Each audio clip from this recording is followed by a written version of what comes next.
Hello friends, welcome to Jos Tamil health and beauty. இன்றைக்கி நம்ம குறைந்த செலவிலே இயற்கையான முறையில் ரோஸ் வாட்டரை எப்படி ரொம்ப சிம்பிளாக வீட்டிலே தயாரிக்கலான்னு தான் பார்க்க போகிறோம். நீங்கள் மார்க்கெட்டில் வாங்க போனீங்க அப்படின்னா 50 ml வந்து 30 ரூபா 35 ரூபாய்க்குள்ளே வரும். சரி, இந்த ரோஸ் வாட்டரை வச்சு தயாரித்து என்னங்க பண்ணலான்னா நிறைய விஷயங்கள் பண்ணலாங்க. அதாவது இப்போ இருக்கக்கூடிய இளைஞர்களுக்கு பார்த்தீங்கன்னா முகப்பொருட்கள், கரும்புள்ளிகள், அதுக்கப்புறம் முகத்தில் வந்து சின்ன சின்ன தழும்புகள் இருக்கும். அதை எல்லாத்தையுமே வந்து சரி செய்யும். அப்புறம் நிறைய பேருக்கு முகத்தில் தோல் சுருக்கங்கள் இருக்கும். அந்த தோல் சுருக்கத்தை சரி செய்யறதுக்கு ஹெல்ப் பண்ணுது. அப்புறம் நிறைய தாய்மார்கள் தன்னுடைய குழந்தைகள் வந்து கருமையாக இருக்குன்ற மாதிரி ஃபீல் பண்ணுறாங்க. ஸோ அந்த தாய்மார்களுக்கு இது வந்து பயனுள்ளதாக அமையும். அதாவது அந்த கருமிகளை நீக்கிட்டு நல்ல குழந்தைக்கு நல்ல ஒரு பளிச்சுன்னு ஒரு வெண்மையை தரத்துக்கு இது வந்து ஹெல்ப் பண்ணுது. இது இப்போ எப்படி செய்யறதுன்னு பார்க்க ஆரம்பிச்சலாம். நான் இன்றைக்கி 10 ரூபாய்க்கு பன்னீர் ரோஸ் வாங்கியிருக்கேன். அதில் எனக்கு 10 பூக்கள் கிடச்சிருக்கு. பன்னீர் ரோஸில் 2 விதமான பன்னீர் ரோஸ் மட்டும்தான் இருக்குது. அதாவது 2 கலரில், ஒன்று லைட் பிங்க்கு, ஒன்று டார்க் பிங்க்கு. லைட் பிங்க் கிடச்சின்னா ரொம்ப சிறப்பு. அதுவும் குழந்தைங்களுக்கு அந்த லைட் பிங்க் பயன்படுத்துறது ரொம்ப சிறப்பு.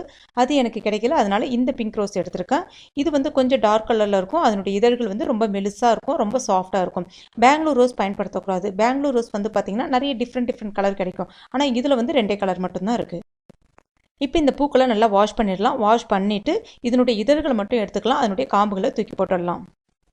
அடுத்ததாக உப்பு இல்லாத நல்ல சுத்தமான தண்ணியை எடுத்துக்கங்க. கண்டிப்பாக உப்பு தண்ணி இருக்கக்கூடாது. வேணும்னா நீங்கள் மினரல் வாட்டர் பயன்படுத்திக்கலாம். 1/2 லிட்டர் அளவுக்கு தண்ணி எடுத்திருக்கேன். அதாவது 10 பூக்களுக்கு 1/2 லிட்டர் தண்ணி வந்து கரெக்டான ரேஷியோ. இப்போ இந்த தண்ணி வந்து நல்லா கொதிச்சுட்டு இருக்குது. தண்ணி கண்டிப்பாக நல்லா கொதிக்கணும். இதில் இப்போ இந்த பூக்களை சேர்த்துடலாம். ஒரு தடவை நல்லா கலந்து விட்டுடலாம். சேர்த்த உடனே ஸ்டவ்வை ஆஃப் பண்ணிவிடுங்க. கண்டிப்பாக ஸ்டவ்வை ஆஃப் பண்ணிவிடுங்க. இப்போ ஒரு தட்டு போட்டு இதை நம்ம மூடிடலாம். மூடிட்டு எடுத்து எட்டை இறக்கி வச்சுருங்க. இதை நம்ம ஒரு 8லேருந்து ஒரு 12 மணி நேரம் இப்படியே மூடி இருக்கணும். இப்போ கரெக்டாக நான் நைட்டு 8 மணிக்கு செஞ்சேன். இப்போ காலையில் 8 மணிக்கு திறந்து பார்க்குறேன். இப்போ பாருங்கள், பூக்களுடைய கலர் வந்து லைட் பிங்காக தான் மாறி இருக்க தவிர கருமை நிறமாக மாறல. அது மாதிரி அதனுடைய தண்ணியோட கலர் பாருங்கள், நல்ல பிங்க் கலரில் இருக்குது பாருங்கள். இதுதான் வந்து ஒரிஜினல் பன்னீர் ரோஸ். இதுவே நீங்கள் கடைகளில் வாங்க போனீங்கன்னா தண்ணி கலரில் வெள்ளை கலர்லேயே இருக்கும். அது மாதிரி இதில் எந்த விதமான நம்ம கெமிக்கல்ஸும் சேர்க்கல. அதனால் இதை நம்ம ஃப்ரிட்ஜில் தான் வச்சு பயன்படுத்த முடியும், வெளியில் வச்சு பயன்படுத்த முடியாது. ஃப்ரிட்ஜில் நீங்கள் 1 மாதம் வரைக்கும் வச்சு பயன்படுத்த முடியும். இதை நீங்கள் வடிகட்டிட்டு ஒரு ஏர்டைட் கண்டெய்னரில், இல்லைனா வந்து ஒரு பிளாஸ்டிக் பாட்டிலில், இல்லைனா வந்து ஒரு கண்ணாடி பாட்டிலில் வந்து ஸ்டோர் பண்ணி வச்சுக்கலாம். நான் இன்றைக்கி கண்ணாடி பாட்டிலில் ஸ்டோர் பண்ணுறேன். இது வந்து 7 மாத குழந்தைகள் முதல் பயன்படுத்தலாம். குழந்தையை குளிக்க வைக்க போகிறதுக்கு முன்னாடி ஃப்ரிட்ஜிலேருந்து கொஞ்சமாக தேவைக்கேற்ப எடுத்து எட்ட வச்சுட்டு, அதுக்கப்புறம் குழந்தையை குளிப்பாட்டிட்டு நல்லா டவல் போட்டு தொடச்சிட்டு, இது தேவைக்கேற்ப எடுத்து முகத்தில், அதுக்கப்புறம் வந்து உடல் ஃபுல்லாகவே வந்து அப்ளை பண்ணலாம். ஜஸ்ட்டுக்கு வந்து காட்டன் பாலோ இல்லைனா உங்கள் கையை வச்சு அப்ளை பண்ணிடுங்க.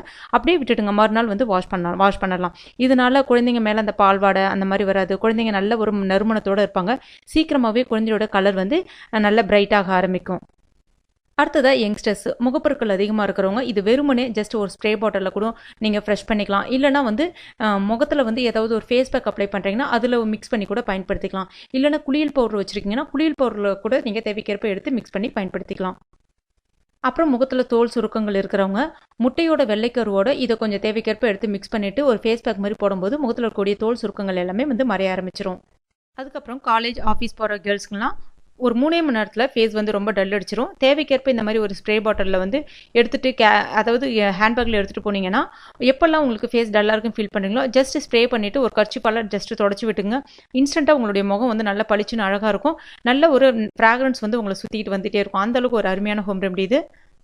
இது வந்து 30 நாள் ஆனாலும் ஃப்ரிட்ஜில் வச்சு பயன்படுத்தும் போது கெட்டு போகாது. இருந்தாலும் 10 நாளைக்கு ஒரு ட்ரிப் நீங்கள் ஃப்ரெஷ்ஷாக ரெடி பண்ணி பயன்படுத்திங்கன்னா இன்னும் நல்ல உங்களுக்கு ஒரு அமேசிங்கான ரிசல்ட் கிடைக்கும். என்ன ஃப்ரெண்ட்ஸ், உங்களுக்கு இந்த வீடியோ பிடிச்சிருக்குன்னு நினைக்கிறேன். பிடிச்சிருந்துச்சுன்னா லைக் பண்ணுங்கள், ஷேர் பண்ணுங்கள், கமெண்ட் பண்ணுங்கள். மேலும் இது போன்ற தளவுக்கு நம்ம சேனலை சப்ஸ்கிரைப் பண்ணுங்கள். தேங்க்யூ.